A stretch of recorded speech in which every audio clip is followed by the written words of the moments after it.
আল্লাহ রাব্বুল ইজ্জত ওয়াল জালাল কিয়ামতের দিনে হিসাব নিকাশের পরে জান্নাতীরা যখন জান্নাতে চলে যাবে, জাহান্নামীরা যখন জাহান্নামে চলে যাবে, এমন সময় আল্লাহ রাব্বুল ইজ্জত ওয়াল জালাল জান্নাতীদেরকে বলবেন, জান্নাতীরা আমি আল্লাহ রাব্বুল ইজ্জত ওয়াল জালাল তোমাদেরকে যত নাজার নিয়ামতের কথা বলছিলাম, তোমরা কি সবগুলা নিয়ামত ঠিকমতো পেয়েছো? জান্নাতীরা জবাব দিবে, আল্লাহ তুমি কোরআনে কারীমের ভিতরে জান্নাতের যত নিয়ামতের কথা বর্ণনা করেছো, জান্নাতে আসার পরে তার চাইতে ৯৭ গুণ বেশি নিয়ামত পেয়েছি। সুবহানাল্লাহ বলেন। কত গুণ? সবাই বলেন। আল্লাহ আপনি কোরআনে যা নিয়ামতের কথা বলছেন, জান্নাতে এসে তার চাইতে ৯৭ গুণ। আল্লাহ রাব্বুল ইজ্জত ওয়াল জালাল বলবেন, শোনো জান্নাতীরা, এই জান্নাতে এসেছো, আর কিছু চাবি কি? আর চাওয়ার আছে কি? মন তোমাদের কি চায়? আর কিছু চাইবে? জান্নাতীরা বলবে, আল্লাহ আপনি যা বলেছেন ৯৭ গুণ বেশি দিয়েছেন, আর কি চাই? আর কিছুই লাগবে না। আর কি চাইব? মনের ভিতরে তো আসে না, কে চাইব? জান্নাতীরা জবাব দিতে পারবে না। আল্লাহ বলবেন, শোনো জান্নাতীরা, দেখো তোমরা কিছু করতে পারো কিনা, আর কিছু লাগবে কিনা। আমার বন্ধুগণ, লাগবে গড় একটা, আল্লাহ দিয়েছে ৯৭টা, আল্লাহ ৯৭ গুণ বাড়াইয়া দিয়েছে, আর কিছু লাগবে নি। জান্নাতীরা জবাব দিতে পারবে না। এমন সময় সমস্ত জান্নাতীরা ঐক্যবদ্ধ হবে, আল্লাহর প্রশ্নের জবাব দিতে পারবে না। সকল জান্নাতীরা এমন সময় উলামায়ে কেরামের কাছে যাবেন, মোল্লা মৌলবীদের কাছে যাবেন, আলেমদের কাছে গিয়ে বলবেন, হুজুর আপনাদের ওয়াজ শুনে শুনে জান্নাত পর্যন্ত আসলাম। জান্নাতে আসার পরে আল্লাহ বলতেছেন, আর কিছু চাবো কি? আমি তো জামরা জানি না, আর কিছু চাওয়া লাগবে কিনা? ৯৭ গুণ বেশি পাইছে, আর কি চাই? উলামায়ে কেরাম আল্লাহ রাব্বুল ইজ্জত ওয়াল জালালকে ডাক দিয়া বলবেন, আল্লাহ আল্লাহ তাআলা তুমি যা দিয়েছো আমরা এগুলার উপরে সন্তুষ্ট না। আল্লাহ বলবেন, শোনা, কেন সন্তুষ্ট না? এত কিছু দিলাম, তোমরা সন্তুষ্ট না কেন? জান্নাতীরা উলামায়ে কেরাম ডাক দিয়া বলবে, আল্লাহ দুনিয়ার জমিনে জান্নাত পাওয়ার জন্য ইবাদত করি নাই, জান্নাতে এসেছি, জান্নাতের বিল্ডিং বালাখানা পেয়েছি। আল্লাহ দুনিয়ার জমিনে যথেষ্ট সুন্দর বিল্ডিং বালাখানা ছিল, জান্নাতে এসে আঙ্গুর আপেল পেয়েছি। আল্লাহ দুনিয়ার জমিনে যথেষ্ট আঙ্গুর আপেল ছিল, দুনিয়ার জমিন থেকে জান্নাতে এসে জান্নাতের সুন্দর সুন্দর নারী পেয়েছি। আল্লাহ দুনিয়ায় যথেষ্ট সুন্দরী নারী ছিল। আল্লাহ দুনিয়ার নারী, দুনিয়ার গাড়ি, দুনিয়ার বাড়ি, দুনিয়ার সম্পত্তিতে লাথি মেরেছি, সব কিছু বাদ দিয়েছি, একমাত্র তোমার কদমে সাজদা পড়ে করেছি। আয় আল্লাহ, গভীর রজনীতে দুনিয়ার মানুষ যখন ঘুমিয়ে গিয়েছে, তোমার কদমে সাজদায় পড়ে ডাক দিয়া বলেছি, আল্লাহ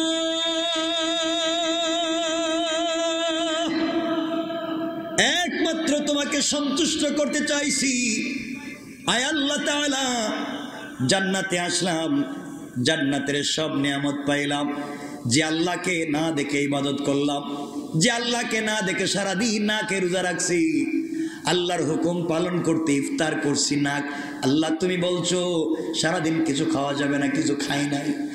আল্লাহ তোমার হুকুম এইভাবে পালন করলাম, আজ জান্নাতে আসছি, সব নিয়ামত পাইছি, এখন পর্যন্ত তোমার দিদার লাভ করতে পারলাম না, এখন পর্যন্ত তোমাকে পাইলাম না। আল্লাহ এই জান্নাতের দরকার নাই, প্রয়োজন বোধে তুমি আমাদেরকে জাহান্নামে দিয়ে দাও, এমন জাহান্নামে নিক্ষেপ করবা যেখানে পড়ে গেলে দুইটা নয়ন ভরে আমরা আমাদের রব আল্লাহকে দেখতে পারি। আয় আল্লাহ, দুনিয়া জান্নাত পাওয়ার জন্য ইবাদত করি নাই, দুনিয়ায় একমাত্র ইবাদত করেছি তোমাকে দেখার জন্য। আল্লাহু আকবার, জোরে বলেন আল্লাহু আকবার। আয় আল্লাহ তাআলা, দুনিয়ার জমিনে এত কষ্ট করেছি একমাত্র তোমাকে পাওয়ার জন্যে, জান্নাতে আসলাম, সব পাইলাম, এখন পর্যন্ত তোমাকে পাইলাম না, ওই জান্নাতের দরকার নাই। আল্লাহ বলবেন, জান্নাতীরা অভিমান করার দরকার নাই, অবশ্যই অবশ্যই তোমাদের সঙ্গে আমার দেখা হবে। ওই কথা বলে আমার আল্লাহ দারুস সালাম নামক একটা জান্নাত রয়েছে। ওই জান্নাতে একটা প্রোগ্রামের আয়োজন করবে। ওই প্রোগ্রামে আমার আল্লাহ একটা স্টেজ করবেন সবার সঙ্গে দেখা করার জন্য।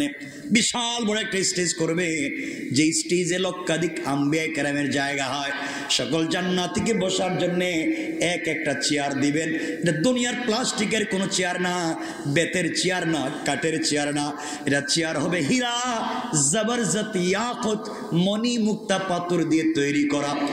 এক একটা চেয়ার জমিন থেকে আসমান পর্যন্ত উঁচা। সকল জান্নাতীরা চেয়ারে বসে থাকবে। এমন সময় জান্নাতুল ফেরদাউস থেকে মিশকে আম্বরের স্তূপ, মিশকে আম্বরের ঢাল এনে জান্নাতের প্রোগ্রামের মধ্যখানে ভেঙে দিবে, ছিটাইয়া দিবে। পুরা জান্নাত মিশকে আম্বরের গ্রানে মুখরিত হয়ে মৌ মৌ হয়ে যাবে। এমন সময় আমার আল্লাহ স্টেজের ভিতরে চেয়ার বসাবেন, হামদে বারি তাআলা পরিবেশন করার জন্যে। আল্লাহ তাআলা দাওয়াত করবেন ইসরাফিলকে, কারণ ফেরেশতাদের মধ্যে সব থেকে মধুর কণ্ঠের অধিকারী ছিলেন হযরত ইসরাফিল। হামদে বারি তাআলা পরিবেশন করার জন্য ইসরাফিলকে দাওয়াত করবেন। বিশেষ অতিথি হিসাবে দাওয়াত করবেন পয়গম্বর দাউদ আলাইহিস সালামকে। প্রধান অতিথি হিসাবে দাওয়াত করবেন আমার নবী, আপনার নবী, সরকারে কায়নাত দু জাহানের সরদার বিশ্ব নবী জনাবে মুহাম্মদুর রাসূলুল্লাহ। রাসূলে পাক হয়ে যাবেন প্রধান অতিথি, আর এই প্রোগ্রামের সভাপতিত্ব করবে স্বয়ং আল্লাহ। আল্লাহু আকবার। কি হয়ে যাবে জান্নাত। আমার বন্ধুগণ সকলেই বসে আছে আপন আপন চেয়ারে। এমন সময়ে সকল চেয়ারে বসে আছে, প্রধান অতিথির চেয়ারে সরকারে কায়নাত বসা। যাকে না দেখে জিন্দগি ভর দুরূদ শরীফ পড়ে গেলাম, সে রাসূলকে চেয়ারে বসা আছে, সভাপতির চেয়ারে সভাপতি নাই। আল্লাহ রাব্বুল ইজ্জতুল জালাল বলছেন, বান্দারে জান্নাতে তোদের সঙ্গে যখন আমি আল্লাহর প্রথম দেখা হবে বান্দা, আমি কিন্তু তোমাদের সকলকে সালাম দিব। সালাম। আল্লাহু আকবার। ও বান্দা মনোযোগ দিয়ে শোনো, 1 মিনিটে কথাগুলো বলে দেই। আমার রাসূল যখন মেরাজে গিয়েছিলেন, আল্লাহ আমার রাসূলকে সালাম দিয়ে বলেছিলেন, পয়গম্বরে আরবি আপনাকে সালাম দিলাম। আমার রাসূল সালামের জবাব দিলেন না। আল্লাহ ডাক দিয়ে বলছেন, বন্ধু আমার, আসমান জমিন সব পার করাইয়া সিদরাতুল মুনতাহাইনা আরশে আজিম পর্যন্ত নিয়ে এসেছি, সালাম দিলাম। রব তুমি সালামের জবাব দিচ্ছ না কেন? হাবিব ডাক দিয়ে বলেছেন, আল্লাহ তাআলা আপনি আমাকে ভালোবাসেন আমি জানি, কিন্তু আল্লাহ আপনার এখানে আসার পরে কত কথাই না জিজ্ঞাসা করলেন, আমি কেমন আছি, আমার মেয়ে কেমন আছে, কত কথা জিজ্ঞাসা করলেন। কেমনে তোমার সালামের জবাব দি? একবারের জন্যেও তুমি আমার গুনাহগার উম্মতের কথা জিজ্ঞাসা করলা না। আয় আল্লাহ, আমি তোমার সালামের জবাব দিতে পারবো না যতক্ষণ পর্যন্ত তুমি আমার গুনাহগার উম্মতদেরকে সালাম না দিবা। আল্লাহু আকবার। আল্লাহ বলছেন, বন্ধুরে তোমার গুনাহগার উম্মতকে আমি কেমনে সালাম দেই? তুমি তো আমার সামনে এসেছো, কেউ তো আমেরিকায়, কেউ বাংলাদেশে, আমি কেমনে তাদেরকে সালাম দিব? আল্লাহ রসুল বলছেন, আল্লাহ কেমনে সালাম দিবেন আপনি জানেন, আপনি সালাম দেওয়া লাগবে। আল্লাহ বললেন, আমি কি ঘরে ঘরে গিয়ে সালাম দিব দেশে দেশে গিয়া? নবীজি বলছেন, আমি জানি না আপনি কেমনে সালাম দিবেন। আল্লাহ বললেন, বন্ধুরে তোমাকে আমার বাড়িতে আনছি কষ্ট দেওয়ার জন্য না, তোমাকে খুশি রাখবার জন্য কথা দিলাম, কথা দিলাম। জান্নাতে যখন তোমার উম্মতের একত্রিত হবে, ওই সময় আমি আল্লাহ সর্বপ্রথম তোমার উম্মতদেরকে আমি সালামের ওয়াদা দিলাম। আল্লাহর নবী ডাক দিয়ে বলছেন, আল্লাহ আপনি সালাম দিবেন এত সন্দেহ নাই, আপনি বলেছেন সালাম দিবেন সন্দেহ নাই, ওয়ালাকিন লিয়াতমাইন্না কলবি, কিন্তু আল্লাহ আমি অন্তরে শান্তি পাই না। আপনি সালাম দিবেন, ডকুমেন্টস দেন, লিখে দেন। আল্লাহ বলছেন বন্ধুরে আমি জবান দিয়ে বলছি, আমার কথা তো মিথ্যা হতে পারে না। নবীজি বলছেন ও গো আল্লাহ, ও আল্লাহ, আমি বিশ্বাস করি আপনি তো অবশ্যই আমার উম্মতদেরকে সালাম দিবেন, আমি বিশ্বাস করি, অন্তরে প্রশান্তি পাই না, আপনি লিখে দেন। আল্লাহ বললেন বন্ধু শুধু লিখে দিলাম না, কোরআনের আয়াত বানাইয়া দিলাম। আল্লাহু আকবার। আমার আল্লাহ কোরআনে জানাইয়া দিয়েছেন তাহিয়াতুহুম ইয়াউমা ইয়ালকাউনাহু সালাম। ও আমার গোলামের দল, মুলাকাত যখন হবে তোমাদের সঙ্গে আমি তোমাদেরকে সালাম দিব। এই দারুস সালামে প্রথম মুলাকাত হচ্ছে বান্দার সঙ্গে আল্লাহ রাব্বুল ইজ্জত ওয়াল জালাল দেখলেন সকল জান্নাতীরা আপন আপন চেয়ারে বসে আছে, শুধু সভাপতির চেয়ারে সভাপতি নাই। আমার বন্ধুগণ, এমন সময় আল্লাহ জান্নাতের পর্দা সরাইয়া নিজে দাঁড়াইয়া তার বান্দাদেরকে সালাম জানাবে। পড়েন সুবহানাল্লাহ। আমার আল্লাহ ডাক দিয়া বলবে আসসালামু আলাইকুম ইয়া ইবাদি। ও আমার বান্দারা, তোমাদের প্রতি আমার পক্ষ থেকে সালাম। আল্লাহু আকবার। জান্নাতীরা যখন আল্লাহর কুদরতের চেহারা মুবারকের দিকে তাকাবে, হাউমাউ করে অজ্ঞান হয়ে পড়ে যাবে। রবকে প্রথমবার দেখছে, কত শত বৎসরে চলে যাবে, কোনো জ্ঞান নাই। সবাই আবার ঠিক হবে, আল্লাহ চেয়ারে বসবেন। আল্লাহ দাঁড়াইয়া বলবেন আজকের বিশেষ অতিথি হামদে বারি তাআলা পড়ো ইসরাফিল দাঁড়াইয়া যাবেন, হামদে বারি তাআলা পরিবেশন করবেন। আমার বন্ধুগণ, আল্লাহ বলবেন জান্নাতীরা তোমাদেরকে আমি কথা দিয়েছিলাম, যদি মুত্তাকি হতে পারো, রোজাদার হতে পারো, জান্নাতে আসলে সারাদিন না খাইয়া রোজা রাখছো, তোমাদেরকে আমি নিজের হাতে খাওয়াই নাই, আজ আমার এখানে এসেছো, আমি তোমাদেরকে সর্বপ্রথম নাস্তা করাতে চাই। সুবহানাল্লাহ। তো আসতে নাস্তা করাবেন কে? নাস্তা করাবেন। আমার বন্ধুগণ, সবার সামনে আল্লাহ জান্নাতের চেহারার দিকে তাকায় আছে। আল্লাহ রাব্বুল ইজ্জত ওয়াল জালাল বলবেন হুর আর গেলমান কোথায় রে, আসো। এমন সময় একজন জান্নাতীর সামনে ৮০,০০০ খাদেমা দুই হাতে ১,৬০,০০০ নাস্তার প্লেট নিয়া একজন জান্নাতীর সামনে হাজির হয়ে যাবে। সুবহানাল্লাহ পড়েন, সুবহানাল্লাহ জুড়ে পড়েন। কয় লক্ষ প্লেট? ১ লক্ষ। আপনি কয়টা খাইতে পারবেন? খাইবেন নি?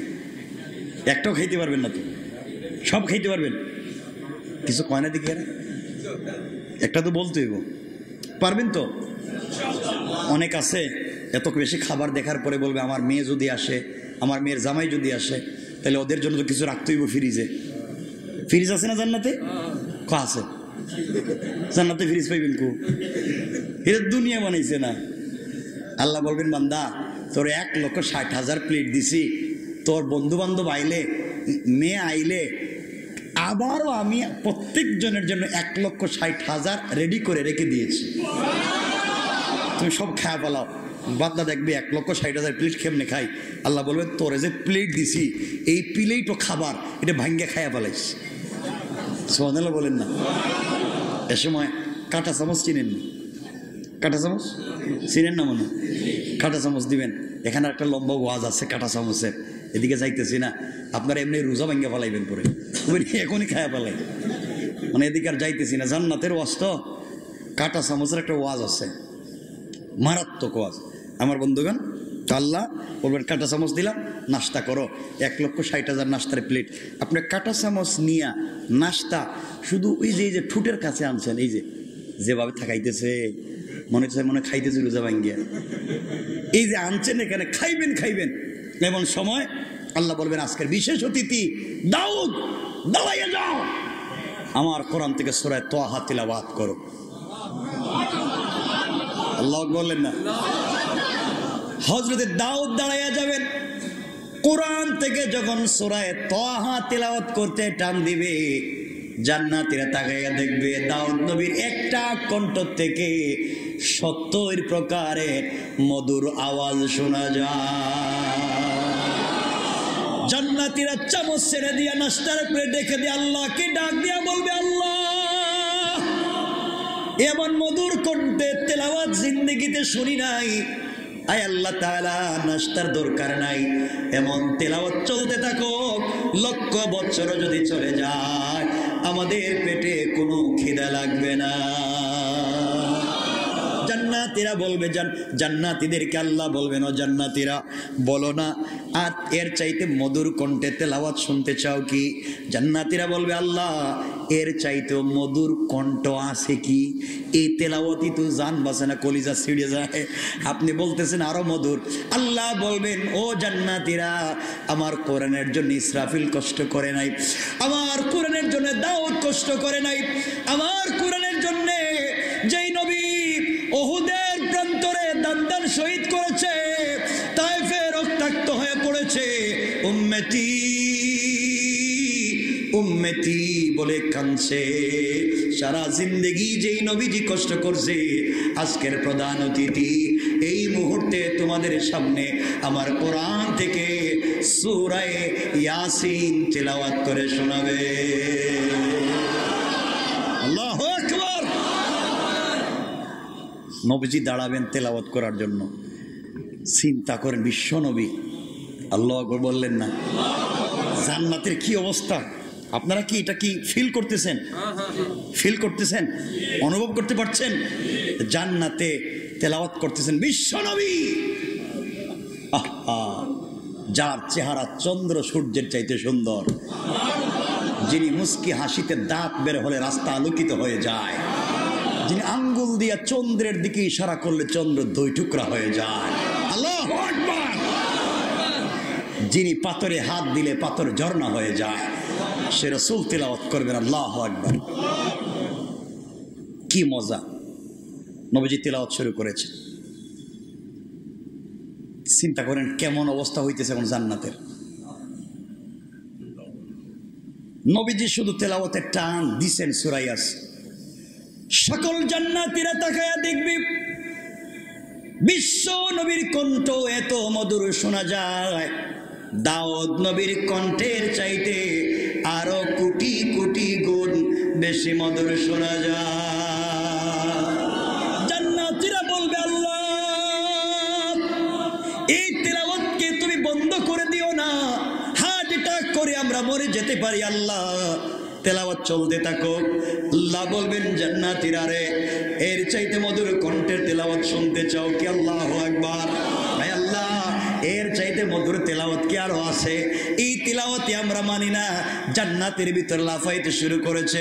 আল্লাহ বলবেন, ও জান্নাতীরা, এতদিন আমার কোরআন রাসূলের পাকের কণ্ঠে শুনেছো, সাহাবায়ে কেরাম, তাবেঈন, তবে তাবেঈন, আইম্মায়ে মুজতাহিদিন, সালফে সালেহিন, আকাবিরে দ্বীন, উলামায়ে মুতাকাদ্দিমিন, মুতাআখিরিন, আসফিয়ায়ে কেরামের কণ্ঠে আমার কোরআন শুনেছো, আমার কোরআন কারি উবাইদুল্লাহ কারি, আব্দুল বাসেত, আব্দুল সত্তারের কণ্ঠে শুনেছো। আমার কোরআন আমি আল্লাহর কণ্ঠে শুনো নাই, আমি আল্লাহ যেই জবান দিয়া কোরআন তেলাওয়াত করে নাজিল করছিলাম, এই মুহূর্তে আমি আল্লাহ আজকের সভাপতি তোমাদের সামনে আমার কোরআন থেকে সূরা রহমান তেলাওয়াত করে শোনাতে চাই। তেলাওয়াত করবেন আল্লাহ। চিন্তা করেন কি হতে পারে জান্নাতের অবস্থা, চিন্তা করেন। আল্লাহ তেলাওয়াত করবেন, আর রহমান পড়বেন না, আল্লাহ একটা শব্দ যোগ করবেন, আনা, আনার রহমান, আনা, আমি রহমান। তিলাওয়াতে দিবেন টান, রব পড়তেছেন, যিনি নাজিল করছে তিনি পড়তেছে। আল্লাহু আকবার বললেন না? কি হতে পারে জান্নাতের অবস্থা? দুনিয়ার জমিনে আল্লাহর তিলাওয়াত রাখলাম, দুনিয়ার জমিনে পাবলিক তিলাওয়াত করলেই তো আমরা পাগল হয়ে যাই, ঠিক কিনা? হয়ে যায় না? কারে আব্দুল বাসিত মাঝে মাঝে টান দিত, পাবলিক তো পাগল হয়ে যেত, এমনকি কত শত খ্রিস্টান ইহুদিরা মুসলমান হয়ে যেত, ঠিক কিনা? তেলাওয়াত করতেছেন কে? কে শুনতে চান? আল্লাহর তেলাওয়াত শুনতে চান? ওই জায়গায় যাইতে চান? তাহলে মুত্তাকি হতে হবে এই রমজানে ইনশাআল্লাহ। আল্লাহর তেলাওয়াত কেমন? এই ওয়াজ যদি শুরু করি তাহলে ইফতার শেষ, ঠিক আছে তো? ইফতার সুদ্ধা শেষ হয়ে যাব, এজন্য সামনের দিকে যাইতে চাই না, আর লম্বা করতে চাই না। আমি চাইছিলাম রমজানের প্রস্তুতি নিয়ে আরো কয়েকটা কথা বলবো, তো হয়ে গেছে তো অনেকটাই। হ্যাঁ, ওরে বাবা, কার একটু কম কষ্ট হচ্ছে না? কষ্ট নাই? না, আমার তো কষ্ট হইতেছে। জুমা পড়াইলাম, কাঁপছি, আমি কিন্তু প্লাস্টিক নিই। কথা তো আরো বাকি, অনেক বাকি। এখন তেলাওয়াত করবেন আল্লাহ। আমি যদি এখানে বলি দুনিয়া পাবলিক তেলাওয়াত করলে মানুষ পাগল হয়ে যায়। তারে আব্দুল বাসির যখন বিসমিল্লাহ বলে টান দিত, মানুষ এমনিতেই পাগল, ঠিক না? একবার কায়রোতে কনফারেন্স হইল, মিশরে কনফারেন্স হইল, কি যে হইতো তেলাওয়াত শুনে। আল্লাহু আকবার। এইগুলা বলতে গেলে তো আমার মন চায় বলতে, কিন্তু বলতে বলতে তো আমিও তো টায়ার্ড হয়ে যেতেছি। তেলাওয়াত করবেন কে? ভাল লাগবে নি? কোন জায়গায়? কোন জান্নাতে? সবাই বলেন কোন জায়গায়? কে করবেন? আমরা শুনতে যেতে পারবো তো ইনশাল্লাহ? কি করতে হবে? তাকওয়া। কি করতে হবে? তাকওয়া অর্জন। পারবো তো ইনশাল্লাহ? তাকওয়া অর্জন করব, ইফতারের পরেই সিগারেট ধরাইয়া দিব, ঠিক না? ইফতার শেষ হইলেই সিগারেট, এটা ছাড়া তো চলেই না ইফতার। এটা বাদ দেন, দরকার নেই। আচ্ছা, আমরা কি সিগারেট খাই? পাতার বিড়ি খাই? কষ্ট লাগে? কোনো ড্রিঙ্কসও খাই না, বিড়ি সিগারেটও না। আমি তো পানও খাই না। আমার জীবনে কি বলতে পারবে না যে আমার পান খাইতে দেখছে? কই তো, খারাপ লাগে না তো? আপনারা পারবেন না কেন? ইনশাল্লাহ আমরা সকলেই পারবো ইনশাল্লাহ।